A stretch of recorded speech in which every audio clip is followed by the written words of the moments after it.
Welcome to only IAS world history यानी कि विश्व इतिहास में ये हमारा 34वां लेक्चर है। और आज के इस सेशन में हम बात करेंगे वर्ल्ड वॉर टू यानी कि सेकेंड वर्ल्ड वॉर के बारे में। फर्स्ट वर्ल्ड वॉर और सेकेंड वर्ल्ड वॉर के बीच में कई सारी महत्वपूर्ण घटनाएं घटित हुई जिनके बारे में हमने विस्तार से चर्चा कर ली है, जिसे हम इंटर वॉर पीरियड के नाम से जानते हैं। और आज के इस सेशन में हम वर्ल्ड वॉर टू के बारे में विस्तार से चर्चा करेंगे।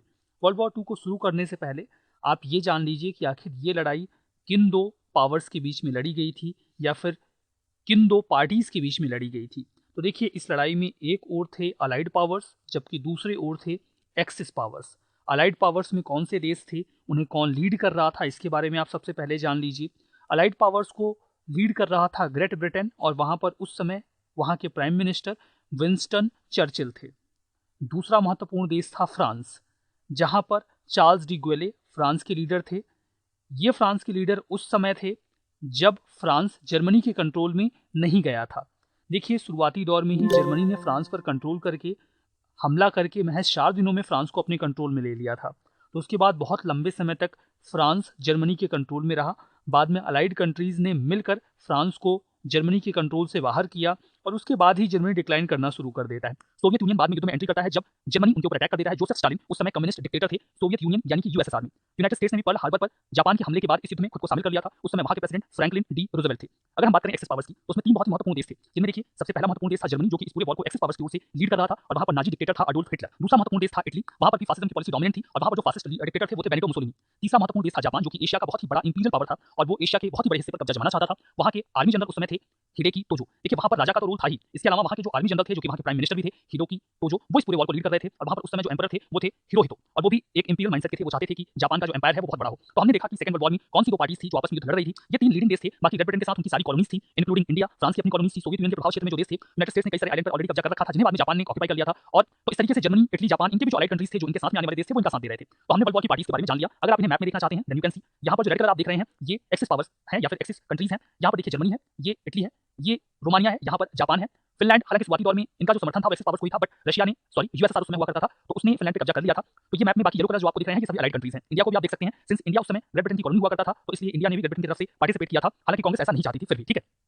अब यहाँ पर देखिए किसका क्या रोल रहा था, वो इस मैप में दिखाया गया है, चार्ट में दिखाया गया है। एक्सिस पावर्स का पहले यहाँ पर डेटा दिया गया है। इटली, मुसोलिनी की जो फासिस्ट पार्टी थी, वो स्टेट में सुप्रीम पावर थी और उन्होंने जर्मनी के साथ 1936 के ऑनवर्ड से कोऑपरेट करना शुरू कर दिया था। उसके बाद उन्होंने मिलकर इस युद्ध को लड़ा था। जर्मनी की बात करते हैं तो हिटलर की जो नाजी पार्टी थी, उसका बिलीफ इस बात में था कि एक ऑल पावरफुल स्टेट ही किसी देश को आगे ले जा सकता है। उनका मानना था कि टेरिटोरियल एक्सपेंशन और एथनिक प्योरिटी किसी देश को आगे ले जा सकती है। इन्होंने 1939 में पोलैंड पर हमला किया, जिसके बाद वर्ल्ड वॉर स्टार्ट हुआ। 1940 में फ्रांस पर हमला करके उसे अपने कब्जे में ले लिया और इन्होंने बहुत ही महत्वपूर्ण गलती की, इन्होंने 1941 में यूएसएसआर पे हमला किया, जिसके बाद इन्होंने यूएसएसआर को अलाइड पावर्स की ओर से इनवाइट कर लिया इस वॉर में खुद के खिलाफ। जापान की बात करें तो जापान के जो मिलिट्री लीडर थे वो टेरिटोरियल एक्सपेंशन चाहते थे। वो चाहते थे कि ज्यादा से ज्यादा हिस्सा जापान के कब्जे में हो और इसी उद्देश्य उन्होंने 1931 में मंचूरिया पर अटैक किया था। 1937 में चाइना के एक बहुत बड़े हिस्से को अपने कब्जे में ले लिया था और पर्ल हार्बर पर 1941 में हमला करके इन्होंने यूएसए को अलाइड कंट्रीज की ओर से खुद के खिलाफ इस युद्ध में इनवाइट कर लिया, जो कि इनकी एक बहुत महत्वपूर्ण गलती मानी जाती है। जर्मनी के द्वारा यूएसएसआर को इनवाइट कर लेना, जापान के द्वारा यूएसए को इनवाइट कर लेना, ये इस विश्व युद्ध की बहुत बड़ी गलतियां थी जो एक्सिस पावर्स ने की और उसी की वजह से उनकी हार भी हुई। अगर हम अलाइड कंट्रीज की बात करें तो यूनाइटेड स्टेट्स एक बहुत ही महत्वपूर्ण की प्लेयर रहा, जिसने अलाइड कंट्रीज को जीत दिलाई। बहुत ही शक्तिशाली था United states at that time. इन्होंने शुरुआती दौर में तो एक न्यूट्रलिटी एक्ट पास कर रखा था 1935 में, 1937 में और 1939 में भी, जिसके तहत ये इंटरव्यू नहीं करने वाले थे इस वॉर में। वो lend lease aid Britain, China और यूएसएसआर को दे रहे थे ताकि अन्य अलाइड कंट्रीज की मदद की जा सके इटली, जर्मनी और जापान को हराने में। लैंड और लीज ये शब्द आपको समझ में आ रहे होंगे। इसके तहत जो यूनाइटेड स्टेट्स के प्रेसिडेंट थे उनके पास ये अधिकार था कि वो कोई भी बड़े हथियार या सामान इन अलाइड कंट्रीज को दे सकते थे, ग्रेट ब्रिटेन, फ्रांस, यूएसएसआर को, ताकि वो इस युद्ध में इटली, जर्मनी और जापान को हरा सके।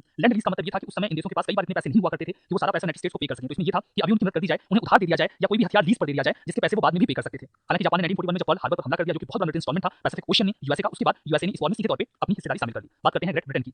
शुरुआती दौर में तो ग्रेट ब्रिटेन ने हिटलर को अपीस करने की कोशिश की, जिसकी वजह से हिटलर ने काफी टेरिटोरियल ग्रोथ अवेल की। अपीसमेंट की पॉलिसी के बारे में हम पहले ही डिटेल में चर्चा कर चुके हैं। उसके बाद 1939 में ग्रेट ब्रिटेन ने जर्मनी के खिलाफ युद्ध की घोषणा कर दी, जब जर्मनी ने पोलैंड पर हमला किया। रेजिस्टर जर्मन अटैक 1940 और 1940 में जर्मनी ने जब ग्रेट ब्रिटेन के ऊपर हमला किया तो उन्होंने काफी सख्ती से उसको रेजिस्ट भी किया।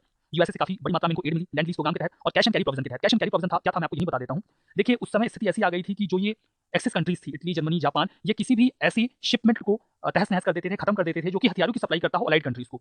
उस स्थिति में जो यूएसए था वो हथियार देना तो चाहता था, फूड सप्लाई देना तो चाहता था, लेकिन वो अपने शिपमेंट नहीं भेजना चाहता था क्योंकि नुकसान होने की संभावना ज्यादा रहती थी। यूनाइटेड स्टेट्स ने ये कह दिया था कि cash and carry. Cash and carry का मतलब ये है, कैश का मतलब आप पैसे पे करिए और कैरी का मतलब कि आप अपना सामान ले भी जाइए। मतलब आप अपना शिप यूएसए भेजिए, वहां से आप सामान रखिए अपने शिप पर, पैसा पे करिए और ले जाइए। कैश एंड कैरी मतलब आपको अपना सामान ले भी जाना होगा, यूएसए सामान पहुंचाएगा नहीं। तो कैश एंड कैरी प्रोविजन के तहत और लैंड एंड लीज प्रोग्राम के तहत, ये भी मैंने आपको बता ही दिया कि लीज पर सामान दे दिया जाता था, उधार दे दिया जाता था ताकि युद्ध में उनकी मदद हो जाए। इन दोनों प्रोविजन के तहत काफी ज्यादा मदद की गई थी ग्रेट ब्रिटेन को यूएसए के द्वारा। बात करते हैं फ्रांस की। फ्रांस ने भी अपीसमेंट पॉलिसी अडॉप्ट कर रखी थी हिटलर के के साथ, जिसका काफी फायदा उठाया था हिटलर ने। हालांकि उन्होंने जर्मनी के साथ 1939 में वॉर डिक्लेयर कर दिया था जर्मनी के खिलाफ, जब जर्मनी ने अटैक किया था पोलैंड के ऊपर।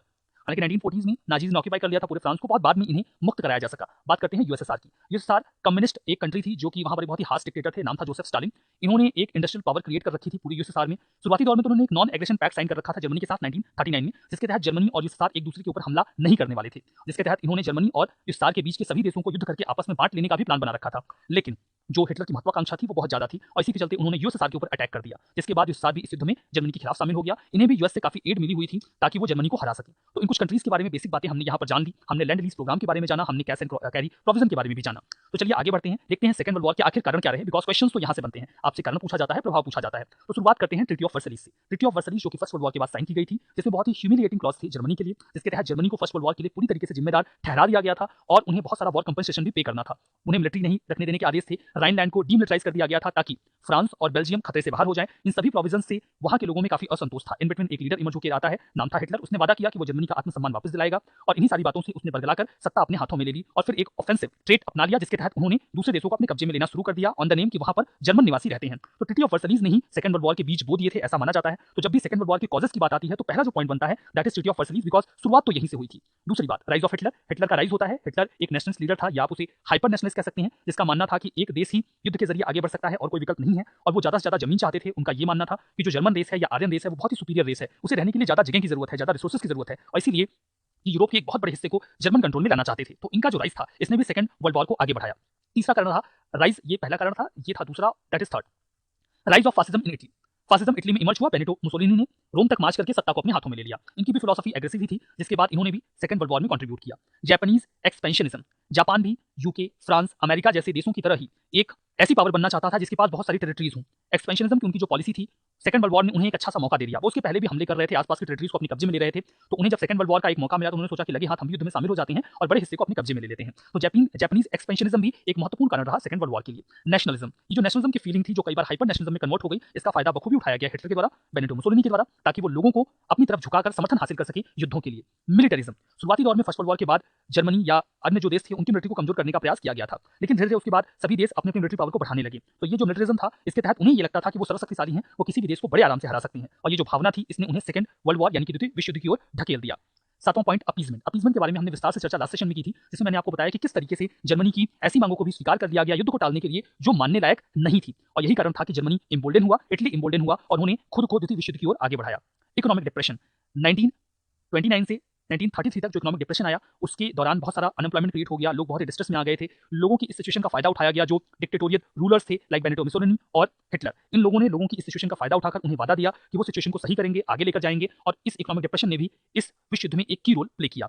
एक और पॉइंट बनता है, ये था 8वां पॉइंट। 9वां पॉइंट यहाँ पे बनता है एंटी कम्युनिज्म। देखिए कम्युनिज्म की जो फिलॉसफी थी 1917 के बाद, जिसने रशिया में अपने पांव पसारे, बाद में रशिया यूएसएसआर में कन्वर्ट हो गया 1922 में। उसके बाद जो वेस्टर्न पावर्स थे वो काफी डरे हुए थे कम्युनिज्म की इस फिलॉसफी को लेकर, क्योंकि कम्युनिज्म की फिलॉसफी एग्रेसिव भी थी, जिसके तहत कैपिटलिस्ट को मारा जाना था, उसके बाद एक कम्युनिस्ट सोसाइटी की स्थापना की जानी थी। तो कम्युनिज्म की इस फिलॉसफी से ये जो देश थे, जो वेस्टर्न कंट्रीज थी, जो डेमोक्रेटिक कंट्रीज थी लाइक ब्रिटेन, फ्रांस, यूएस, ये इतना ज्यादा डरे हुए थे कि इन्हें ऐसा लगता था कि जो डिक्टेटोरियल रूल्स हैं या फिर जो फासिस्ट रूलर्स हैं वो कम्युनिज्म का जवाब हो सकते हैं, क्योंकि जो फासिज्म था इटली में, जो नाजिज्म था जर्मनी में, ये सभी, या फिर जो मिलिटरिज्म था जापान में, ये सभी एंटी कम्युनिस्ट थे। तो इन देशों को ऐसा लगता था, जो डेमोक्रेटिक कंट्रीज थी, कि ये जो देश हैं ये कम्युनिज्म के खिलाफ लड़ाई में उनका साथ दे सकते हैं, इसीलिए उन्होंने शुरुआती दौर में इन कंट्रीज को अपीस किया, जो पासा उन्हीं के खिलाफ पड़ गया। और कम्युनिज्म की ये जो सेंटिमेंट्स थे, इन्होंने इन देशों को इम्बोल्डन किया जहां पर फासिस्ट रूलर्स हाइपर नेशनलिज्म की फिलॉसफी के साथ आगे बढ़ रहे थे। तो यहाँ पर हमने कारणों पर विस्तार से चर्चा की कि आखिर क्या कारण रहे जिनकी वजह से द्वितीय विश्व युद्ध छिड़ गया। अब आइए हम बात करते हैं कि कैसे कैसे इन देशों ने खुद को इस युद्ध में ढकेला, और इस युद्ध के बारे में कुछ महत्वपूर्ण बातें जानते हैं। जैसे 20 साल ही बीते थे अभी प्रथम विश्व युद्ध को, कि द्वितीय विश्व युद्ध शुरू हो जाता है। ट्रीटी ऑफ वर्साइल्स के साइन होने के बाद जर्मनी की सिचुएशन काफी खराब हो गई थी। जर्मनी में जो फाइनेंशियल क्राइसिस आया, उसके बाद लोगों की मजदूरी बढ़ गई, अनएम्प्लॉयमेंट बढ़ गया। इन प्रॉब्लम का फायदा बड़ी अच्छी तरीके से, इन प्रॉब्लम्स को कैपिटलाइज किया गया हिटलर के द्वारा, मुसोलिनी के द्वारा इटली में, और हिरोतो जो कि 124th एम्परर थे जापान के, उन्होंने भी हिटलर को साथ हाथ मिला लिया। अपीजमेंट की जो पॉलिसी थी इंग्लैंड और फ्रांस की, वो काफी फेल साबित हुई और इसने वर्ल्ड वॉर 2 की ओर इन देशों को आगे बढ़ा दिया। वर्ल्ड वॉर 2 एक डेडलीस्ट कॉन्फ्लिक्ट था ह्यूमन हिस्ट्री का। इसमें बहुत सारी कंट्रीज इन्वॉल्व हुई, बहुत ज्यादा पैसे खर्च हुए, बहुत ज्यादा लोग मारे गए, जो कि एक ऐतिहासिक घटना रही। इतनी बड़ी संख्या में लोग किसी भी युद्ध में अभी तक नहीं मारे गए थे। लगभग 50 से 85 मिलियन 50 टू 85 मिलियन लोग इस युद्ध में मारे गए, जिनमें मेजॉरिटी में जो संख्या थी वो सिविलियंस की थी। इसके पहले के युद्धों में सिविलियंस को टारगेट नहीं किया जाता था, लेकिन फर्स्ट वर्ल्ड वॉर और सेकंड वर्ल्ड वॉर में बहुत बड़ी संख्या में सिविलियंस को टारगेट किया गया। उद्देश्य यही होता था कि किसी भी देश के इतने ज्यादा लोगों को मार दिया जाए कि वो देश प्रेशर में आ जाए और सरेंडर कर दे। इसमें कई सारे मैसेकर्स भी हुए, जहां पर डेलिब्रेट जिनोसाइड भी देखने को मिला, होलोकास्ट देखने को मिला, जहां पर सामूहिक रूप से लोगों को मार दिया गया। स्ट्रेटेजिक बॉम्बिंग की गई। स्ट्रेटेजिक बॉम्बिंग में उन स्थानों को निशाना बनाया जाता था जहां पर ऐसे हथियार तैयार किए जा रहे हों जो युद्ध में काम आ सकते हों। कहीं पर अगर फूड प्रोडक्ट्स भी बन रहे हैं कंपनी में तो उन्हें भी टारगेट कर लिया जाता था ताकि सोल्जर्स की फूड सप्लाई को रोका जा सके। भूख की वजह से, डिसीज की वजह से भी कई सारे लोग मारे गए और इस युद्ध में पहली बार न्यूक्लियर वेपन्स का इस्तेमाल किया गया, जहां पर हिरोशिमा और नागासाकी पर यूएसए ने न्यूक्लियर वेपन्स गिरा दिए। वर्ल्ड वॉर 2 इफेक्टिवली 1939 से 1945 के बीच चला और इस मिलिट्री कॉन्फ्लिक्ट ने जो वाइड स्प्रेड ज्योग्राफिकल चेंजेस किए वो अभी तक दुनिया में कभी भी नहीं देखे गए थे। तो ये कुछ इंट्रोडक्शन में हमने बातें देखी सेकंड वर्ल्ड वॉर के बारे में। अब कैसे कंट्रीज ने खुद को इस वॉर में ढकेला। हालांकि देखिए जो युद्ध था ये लगभग लोग के हर हिस्से में फैल चुका था। मोस्ट ऑफ द कंट्रीज इस युद्ध में शामिल हो गई थी, कुछ एक्सिस पावर की ओर से, कुछ अलाइड पावर्स की ओर से। Despite the fact that Germany and Japan were technically allies, however they had vastly different motives and objectives. वैसे तो जर्मनी और जापान एक साथ इस युद्ध को लड़ रहे थे, लेकिन दोनों के उद्देश्य और तरीके अलग अलग थे। उनका लेवल ऑफ कॉपरेशन भी बहुत अच्छा नहीं था। दोनों अलग अलग हिस्सों में अपनी लड़ाई लड़ रहे थे। इसीलिए देखिए जो इतिहासकार हैं वो उन दोनों के रीजन्स को भी डिवाइड करते हैं। ऐसा माना जाता है कि जो जर्मनी था वो यूरोप में अपने प्रभाव को जमाना चाहता था, जबकि जो जापान था वो पैसिफिक थिएटर पर युद्ध लड़ रहा था। इसीलिए इन युद्धों को दो हिस्सों में डिवाइड कर दिया जाता है, war in European theatre and war in Pacific theatre. और इसी आधार पर जो अलाइड कंट्रीज थी उन्होंने इनसे कंटेस्ट भी किया। नाजी जर्मनी का एग्रेशन जब आगे बढ़ा फर्स्ट वर्ल्ड वॉर के बाद, तो उसके बाद जर्मनी में जो इकोनॉमिक डिवास्टेशन आया, इन सभी चीजों ने जर्मनी में जो डिक्टेटर रूलर्स थे उन्हें इंसेंटिवाइज किया। ट्रीटी ऑफ वर्साइल्स के जो अनफेयरली प्रोविजंस थे, जिसका पूरा ब्लेम वॉर का जर्मनी के ऊपर डाल दिया गया था, इन सारी बातों का पूरा फायदा उठाया गया उन रूलर्स के द्वारा और उन्होंने जर्मनी को इस युद्ध की ओर आगे बढ़ाया। जर्मनी का जो ह्यूमिलिएशन फर्स्ट वर्ल्ड वॉर में किया गया था वो भी एक महत्वपूर्ण कारण रहा। 1920 और 1930 के बीच में जो इकोनॉमिक हार्डशिप्स क्रिएट हुई, जिसके बाद एक ग्रेट डिप्रेशन आया, उसने भी जर्मनी को खराब स्थिति में पहुंचा दिया। जर्मनी में इसी आधार पर radical political parties popularity gain करने लगे, राइट विंग नेशनलिस्ट सत्ता में आने लगे और मोर एक्सट्रीम एक्टिविटीज जो थी वो अडोल्फ हिटलर ने शुरू की, जिसने 1920-21 में national socialist German workers party, जिसे कॉमनली नाजी पार्टी के नाम से जाना जाता है, उसे स्थापित किया।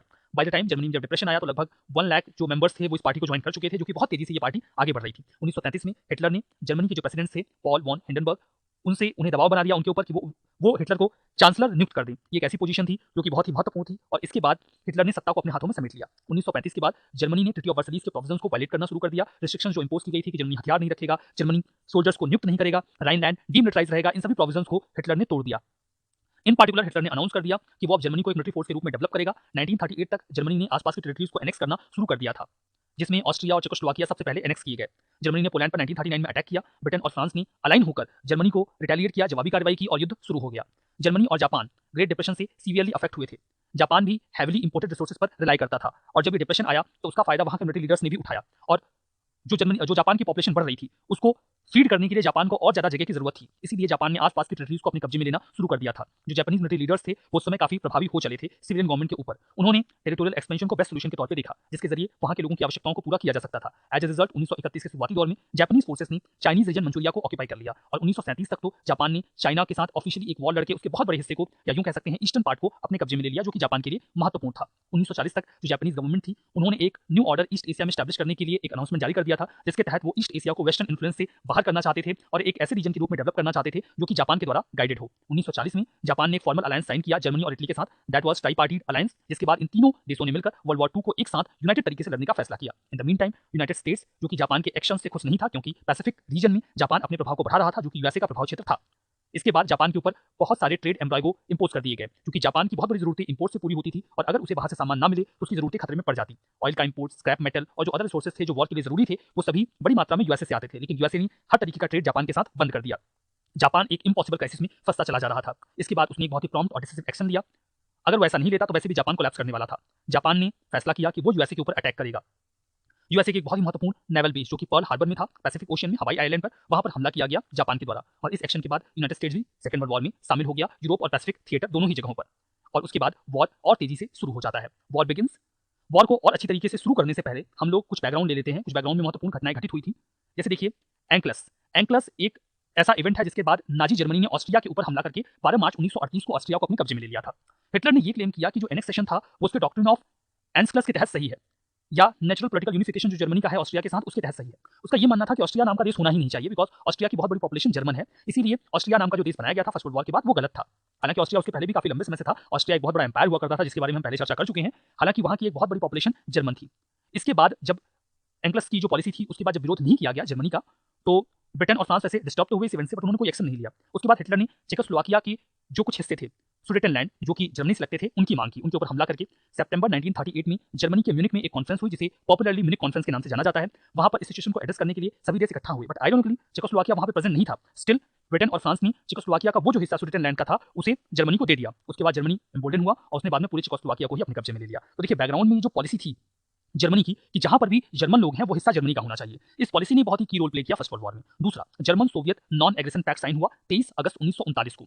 ये एक मीटिंग थी जिसमें मॉस्को में जो जर्मन फॉरेन मिनिस्टर थे जोकिम वॉन रिबेंट्रॉप और सोवियत फॉरेन मिनिस्टर थे वोकेस्लाव मोलोतोव, तो इसे वॉन मोलोतोव पैक्ट भी कहा जाता है बिकॉज दोनों के जो फॉरेन मिनिस्टर थे उनके नाम पर, या जोकिम मोलोतोव पैक्ट कहा जाता है। ये officially German Soviet non aggression pact था। इसके बाद इन दोनों देशों ने क्या अनाउंस किया, जर्मनी और यूएसएसआर ने ये अनाउंस किया कि जो German Soviet non aggression pact है ये इन दोनों देशों को एक दूसरे के खिलाफ हॉस्टिलिटी को रोकेगा, मतलब कि जर्मनी और सोवियत यूनियन एक दूसरे के ऊपर हमला नहीं करेंगे। बट हिडन एजेंडा कुछ और था। हिडन एजेंडा ये था, एक सीक्रेट पैक्ट था इन दोनों देशों के बीच में कि पोलैंड और आसपास की जो बीच की टेरिटरीज हैं उन टेरिटरीज को यूएसएसआर और जर्मनी आपस में हमला करके आधा आधा बांट लेंगे। इसमें बात ये की गई थी कि पहले जर्मनी अटैक करेगा पोलैंड के ऊपर और उसके ईस्टर्न फ्रंट पे अटैक करेगा यूएसएसआर, दोनों पोलैंड को आधा आधा बांट लेंगे। उसके बाद यूएसएसआर लिथुआनिया, लातविया और एस्टोनिया पर हमला करके उन्हें अपने कब्जे में लेगा, जर्मनी इसमें इंटरफेयर नहीं करेगा। ये पैक्ट दोनों देशों ने आपस में साइन कर लिया था और ये German Soviet non aggression pact का ही पार्ट था। इस पैक्ट ने बहुत ही की रोल प्ले किया इस युद्ध की शुरुआत में, बिकॉज अब जर्मनी आश्वस्त था कि अगर वो पोलैंड के ऊपर हमला करता है तो पोलैंड की मदद के लिए यूएसएसआर नहीं आएगा और बल्कि यूएसएसआर उसकी मदद ही करेगा। तो इस बैकग्राउंड में German Soviet non aggression pact के बारे में भी आपको जान लेना चाहिए। अब देखते हैं वॉर कैसे शुरू हुआ।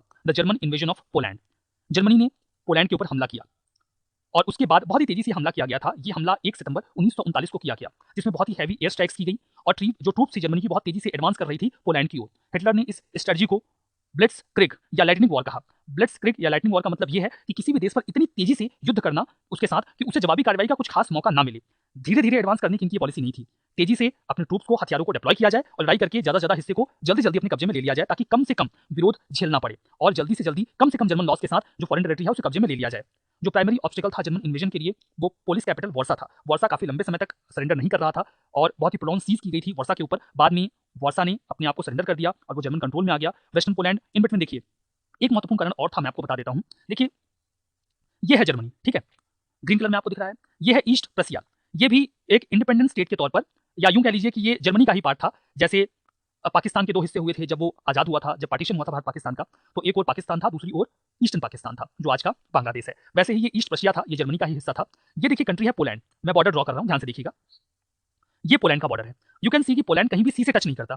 तो पोलैंड को एक बाल्टिक सी का एक रास्ता देने के लिए बीच में एक पोलिश कॉरिडोर तैयार किया गया था। ये रेड कलर का जो आप एरिया देख रहे हैं ये है पोलिश कॉरिडोर, ठीक है, मैप में ध्यान से देखिएगा, ये है पोलिश कॉरिडोर। और ये पोलिश कॉरिडोर पोलैंड का हिस्सा था, जो रास्ता पोलैंड को दिया गया था ताकि पोलैंड बाल्टिक सी तक पहुंच सके। अब देखिए पोलिश कॉरिडोर का जो नॉर्थ का हिस्सा था ये है डेंजिंग। डेंजिंग का पोर्ट था जो कि बहुत ही महत्वपूर्ण था। ये यहाँ पर डेंजिंग पोर्ट है, यहाँ पर देखिए लिखा हुआ है, छोटा लिखा हुआ है, मैं आपको दिखा दे रहा हूँ, एरो बनाया गया है डेंजिंग पोर्ट के लिए।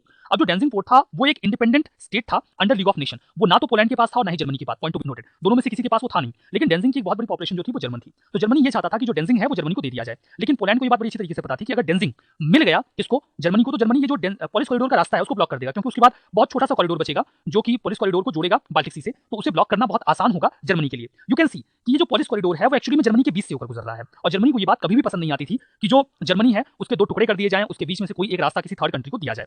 तो शुरुआती दौर में जर्मनी ने ये कहा कि जो डेंजिंग का इलाका है ये आप हमको दे दो, लेकिन इसके पहले कई सारी मांगे फ्रांस और ग्रेट ब्रिटेन मान चुके थे, किसकी, जर्मनी की, और अब वो ये मांग मानने को तैयार नहीं थे। जर्मनी ने कहा था कि डेंजिंग पोर्ट आप हमको दे दीजिए, लेकिन इन्हें पता था कि डेंजिंग अगर जर्मनी को मिला तो वो पोलैंड का रास्ता ब्लॉक कर देगा, तो उन्होंने इस बात को मानने से इनकार कर दिया। अल्टीमेटली 1 सितंबर, देखिए ये इमीडिएट कॉज रहा, जर्मनी को पोलैंड के ऊपर हमला करना ही था क्योंकि इसका प्लान वो सोवियत यूनियन के साथ पहले ही बना चुका था, वो तो एक बहाना ढूंढ रहा था। तो डेंजिंग पोर्ट की मांग करना एक इमीडिएट कॉज था जिसके तहत ये युद्ध शुरू हुआ और 1 सितंबर को हमला कर दिया गया, 1 सितंबर 1939 को जर्मनी के द्वारा पोलैंड के ऊपर। इन बिटवीन उसके लगभग 1 सप्ताह बाद या 2 सप्ताह बाद 17 सितंबर 1939 को सोवियत ट्रूप्स ने भी ईस्टर्न ओर से पोलैंड के ऊपर हमला कर दिया और कुछ ही समय में पोलैंड को अपने कब्जे में ले लिया गया इन दोनों देशों के द्वारा। लेकिन जर्मनी ने जैसे ही 1 सितंबर 1939 को हमला किया, ब्रिटेन और फ्रांस ने जर्मनी के खिलाफ युद्ध की घोषणा कर दी और जो 3 सितंबर 1939 को इन दोनों देशों ने युद्ध की घोषणा की थी जर्मनी के खिलाफ और जो द्वितीय विश्व युद्ध था वो शुरू हो जाता है, ठीक है।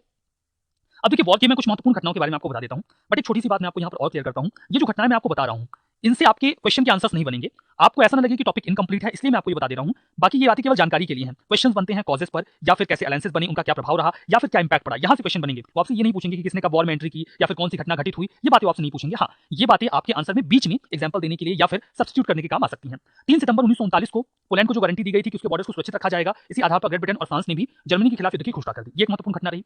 नवंबर 1939 से मार्च 1940 के बीच में सोवियत यूनियन ने फिनलैंड को अपने कब्जे में ले लिया, जिसे विंटर वॉर के नाम से भी जाना जाता है। 1940 में जर्मनी ने डेनमार्क और नॉर्वे को अपने कब्जे में ले लिया। डेनमार्क ने तो युद्ध के दिन ही सरेंडर कर दिया था, नॉर्वे कुछ दिन तक लड़ा, उसके बाद उसने सरेंडर कर दिया। 10 जून 1940 को इटली इस वॉर में एंटर होता है। इटली का एंटर होना इस वॉर में महत्वपूर्ण घटना है। इटली ने सदर्न फ्रांस पर हमला किया जून 21 को और उसे अपने कब्जे में ले लिया।